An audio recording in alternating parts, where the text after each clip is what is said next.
Pagi, pagi, pagi. Assalamualaikum warahmatullahi wabarakatuh. Senang sekali kita dapat bertemu pada hari ini dalam rangka penyuluhan anti korupsi. Sebelum saya memulai penyampaian materi, izinkan terlebih dahulu saya memperkenalkan diri. Nama saya Hardianti, asal instansi Inspektorat Kota Langsa. Adapun tema penyuluhan kita kali ini berjudul Menumbuhkan Semangat Melawan Korupsi. Baiklah, mengawali penyampaian materi ini ada sebuah pantun menarik. Beli pita di warung Pak Dudu, dapat sabun berbentuk oval. Mari kita bersatu padu untuk membangun integritas nasional. Tahukah Anda apa yang menjadi tujuan akhir dari berbagai usaha mencegah dan menentang korupsi? Jawabannya adalah agar Indonesia terbebas dari korupsi. Bagaimana keadaan Indonesia jika tidak ada korupsi? Tentunya tidak ada kemiskinan, anak-anak mendapat hak sekolah, kesehatan masyarakat terjaga, lingkungan asri, dan kita akan mendapatkan kenyamanan dalam transportasi umum. Bagaimana ini bisa terjadi?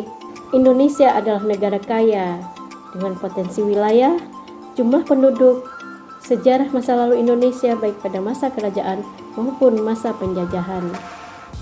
Berikut ini saya akan menjelaskan bagaimana Indonesia adalah negara kaya.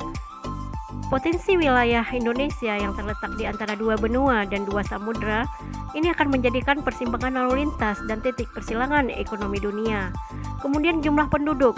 Dengan jumlah penduduk yang banyak merupakan sumber daya manusia yang akan menjadi sumber tenaga kerja dalam mengelola kekayaan alam yang tersedia untuk kesejahteraan bersama.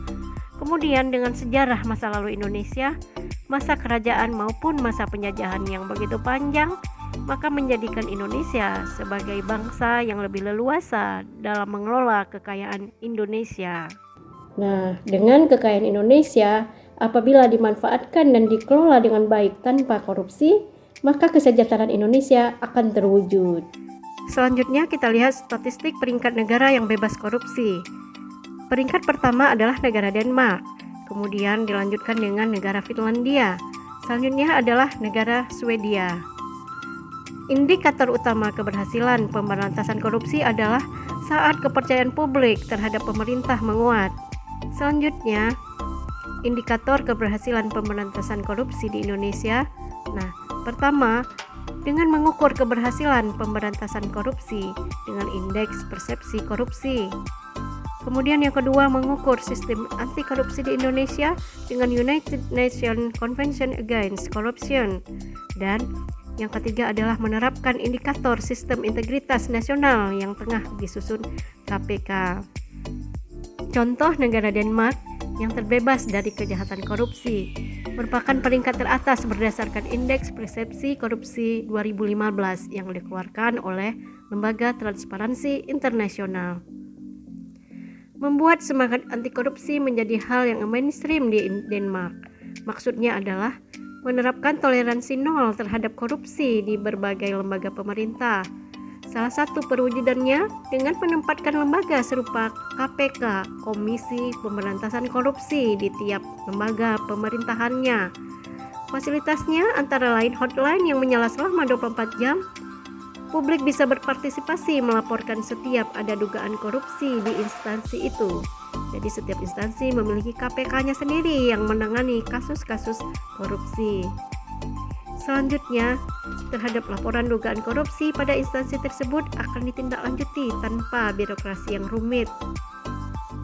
Selanjutnya, setiap pejabat publik di Denmark wajib mengikuti pelatihan anti korupsi saat mengisi jabatannya. Dengan begitu, ada gambaran jelas seperti apa tindakan korupsi itu. Demikian saja penyuluhan singkat kita kali ini.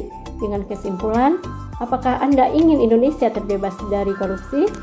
Mari kita tumbuhkan semangat melawan korupsi.